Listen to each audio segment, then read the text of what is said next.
Testemunhos Seletos, volume 2, capítulo 68.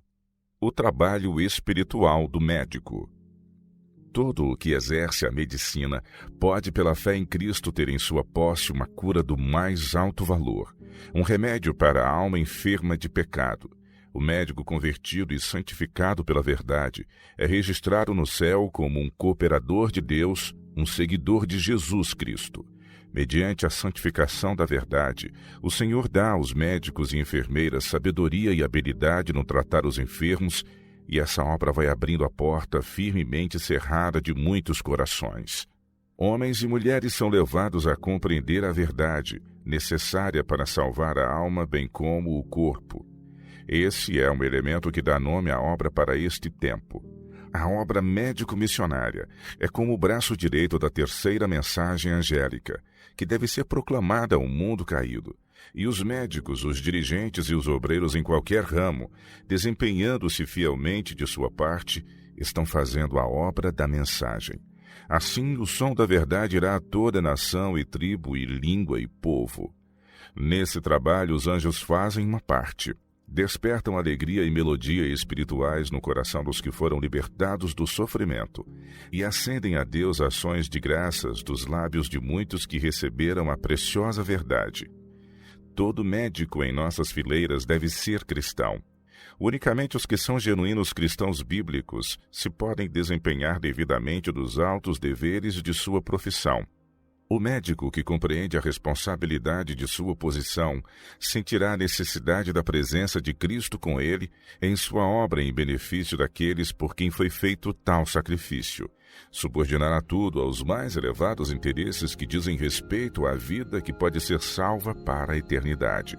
Fará tudo ao seu alcance para salvar tanto o corpo como a alma.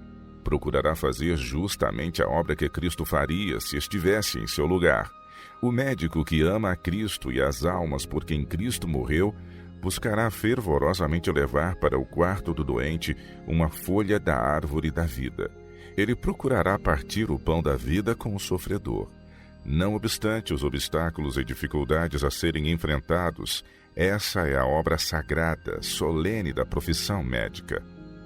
A verdadeira obra missionária é aquela em que a obra do Salvador é mais bem representada, mais exatamente copiados os seus métodos, sua glória melhor promovida. A obra missionária que falta em atingir a esta norma é registrada no céu como deficiente, é pesada na balança do santuário e achada em falta. Encaminhar os pacientes a Cristo. Os médicos devem procurar encaminhar o espírito dos doentes para Cristo, o médico da alma e do corpo. Aquilo que os doutores apenas podem tentar fazer, Cristo realiza. O agente humano esforça-se para prolongar a vida. Cristo é a própria vida, aquele que passou pela morte, a fim de destruir o que tem o império da morte, é a fonte de toda vitalidade. Há bálsamo em Gileade, há aí o médico. Cristo suportou morte angustiosa sob as mais humilhantes circunstâncias para que pudéssemos viver. Depois sua vida preciosa a fim de vencer a morte.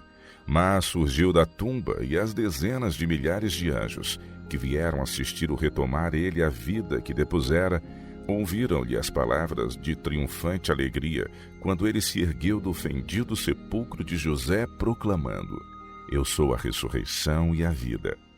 A pergunta, morrendo o homem, porventura tornará a viver? Foi respondida. Ao sofrer a pena do pecado, baixando à sepultura, Cristo iluminou-a para todos quantos morrem na fé. Deus em forma humana trouxe à luz vida e salvação pelo Evangelho. Morrendo, assegurou Cristo a vida eterna a todos quantos nele creem. Morrendo, condenou o originador do pecado e da deslealdade a sofrer a pena do pecado, morte eterna. Possuidor e doador da vida eterna, Cristo era o único ser que podia vencer a morte. Ele é nosso Redentor, e bem-aventurado é todo médico que, no verdadeiro sentido da palavra, é um missionário, um salvador de almas por quem Cristo deu a vida. Tal médico aprende dia a dia do grande médico a velar e trabalhar pela salvação de almas e corpos de homens e mulheres. O Salvador acha-se presente na câmara do enfermo, na sala de operação. e seu poder opera grandes coisas para a glória do seu nome. O médico pode efetuar um nobre trabalho, uma vez que esteja ligado ao grande médico. Ele pode achar ensejo de dirigir palavras de vida aos familiares do doente, cujo coração está cheio de simpatia pelo sofredor, e pode acalmar e erguer o espírito do paciente, levando-o a olhar àquele que pode salvar perfeitamente todos quantos com ele vão ter em busca de salvação. Anjos impressionarão a mente. Quando o Espírito de Deus opera na mente do enfermo, levando-o a indagar a verdade, trabalha o médico pela preciosa alma como Cristo o faria. Não insistais com ele sobre qualquer doutrina especial, mas encaminhai-o a Jesus como o Salvador que perdoa o pecado. Os anjos de Deus impressionarão a mente. Alguns se recusarão a ser iluminados pela luz que Deus deseja fazer brilhar nas recâmaras da mente e no templo da alma. Muitos, porém, corresponderão a essa luz, e desses espíritos serão banidos o engano e o erro em suas diferentes formas. Toda oportunidade de trabalhar como Cristo fez deve ser cuidadosamente aproveitada. O médico deve falar acerca das obras de cura realizadas por Cristo, de sua benignidade e amor.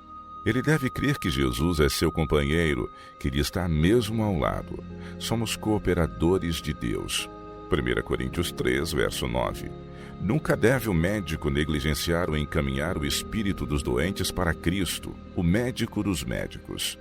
Uma vez que tenha ele o Salvador no coração, seus pensamentos serão sempre dirigidos ao restaurador do corpo e da alma. Conduzirá a mente dos aflitos àquele que pode restaurar, que quando na terra restituía o enfermo à saúde e curava a alma da mesma maneira que o corpo, dizendo: Filho, perdoados estão os teus pecados. Marcos capítulo 2, verso 5. Jamais a familiaridade com o sofrimento deve fazer com que o médico se torne descuidoso ou destituído de compaixão. Em casos de doenças perigosas, o enfermo deve achar-se por conta do médico. Olha-o como sua esperança terrestre, e o médico deve sempre encaminhar a alma tremente àquele que lhe é superior, a um Filho de Deus que deu a vida a fim de salvá-lo da morte, que se compadece do sofredor e que por seu divino poder dará habilidade e sabedoria a todos quantos lhes peçam. Quando o paciente ignora qual o desenlace de seu caso, é a ocasião de o médico impressionar-lhe a mente. Não deve fazer movido do desejo de distinguir-se, mas a fim de dirigir a alma para Cristo como um salvador pessoal. Caso a existência seja poupada, há uma alma por quem cumpre ao médico velar. O paciente acha que o médico é a própria vida de sua vida. E para que fim deve essa grande confiança ser empregada? Sempre para ganhar uma alma para Cristo e engrandecer o poder de Deus. Quando a crise houver passado e manifestar-se o êxito, seja o doente um crente ou não, consagrem-se alguns momentos a orar com ele. Exprime vosso reconhecimento pela vida que foi poupada. O médico que segue essa orientação leva seu paciente àquele de quem ele depende quanto à vida. Palavras de gratidão podem brotar da parte do doente para com o médico, pois por Deus ele ligou essa vida com a sua. Mas sejam os louvores e as ações de graças dados a Deus como aquele que, embora invisível, se acha presente. No leito de enfermidade, Cristo é com frequência aceito e confessado. E isto será mais comum no futuro do que tem sido no passado, pois o Senhor fará uma obra apressada em nosso mundo. Nos lábios do médico devem achar-se palavras de sabedoria, e Cristo regará a semente semeada, fazendo com que dê fruto para a vida eterna. Cuidar do aspecto espiritual. Perdemos as mais preciosas oportunidades por negligenciar dizer uma boa palavra a seu tempo. Demasiadas vezes um talento precioso que devia produzir 1000 vezes mais é deixado inútil. Caso não estejamos alerta para o áureo privilégio, ele passará. Deixou-se que qualquer coisa impedisse que o médico fizesse a obra que lhe era designada como ministro da justiça. Não há muitos médicos piedosos para ministrarem em sua profissão. Há muito trabalho a ser feito, e os pastores e os médicos devem trabalhar em perfeita união. Lucas, autor do evangelho que traz o seu nome, é chamado médico amado, Colossenses 4,14. E os que fazem obras semelhantes à sua estão vivendo o Evangelho.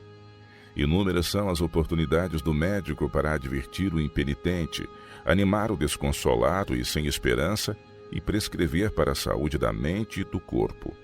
Ao instruir assim o povo nos princípios da verdadeira temperança e como guardião de almas aconselhar aos que se acham física e mentalmente enfermos, o médico está desempenhando sua parte na grande obra de preparar um povo para o Senhor. Eis o que a obra médico-missionária tem de realizar em sua relação para com a terceira mensagem angélica. Os pastores e os médicos devem trabalhar harmonicamente e com zelo para salvar almas que estão sendo emaranhadas nas redes de Satanás. Cumpre-lhes dirigir homens e mulheres a Jesus, sua justiça, sua força e a saúde de sua face. Cumpre-lhes velar continuamente pelas almas. Alguns há que estão lutando com fortes tentações, em perigo de serem vencidos na luta com os agentes satânicos. Passá-los-eis por alto sem lhes dar assistência? Caso vejais uma alma em necessidade de auxílio, entrai em conversa com ela, mesmo que a não conheçais. Orai com ela, encaminhai-a a Jesus. Esta obra pertence tão certamente ao médico como ao pastor. Mediante esforço público e particular, o médico deve procurar atrair almas a Cristo. Em todos os nossos empreendimentos e em todas as nossas instituições, Deus deve ser reconhecido como o obreiro mestre. Os médicos devem conduzir-se como representantes seus. A fraternidade médica tem feito muitas reformas e cumpre-lhes avançar ainda. Aqueles que têm nas mãos a vida de criaturas humanas devem ser educados, dignos, santificados. Então o Senhor operará por meio deles com poderosa força para glorificar seu nome. A obra de Cristo em favor do paralítico é uma ilustração da maneira por que devemos trabalhar. Por meio dos amigos, ouvira ele falar de Jesus e pedira para ser levado à presença do poderoso restaurador. O Salvador sabia que o paralítico andava torturado pelas sugestões dos sacerdotes e de que, por causa de seus pecados, Deus o havia rejeitado. Portanto, sua primeira obra foi dar-lhe paz de espírito. Filho, disse, perdoados estão os teus pecados. Esta certeza encheu-lhe o coração de paz e alegria. Mas alguns dos presentes começaram a murmurar, dizendo em seu coração: quem pode perdoar pecados, senão Deus? Marcos 2, verso 7. Então, para que soubessem que o Filho do Homem tinha poder de perdoar pecados, Cristo disse ao enfermo: levanta-te, toma o teu leito e vai para a tua casa. Marcos 2, verso 11.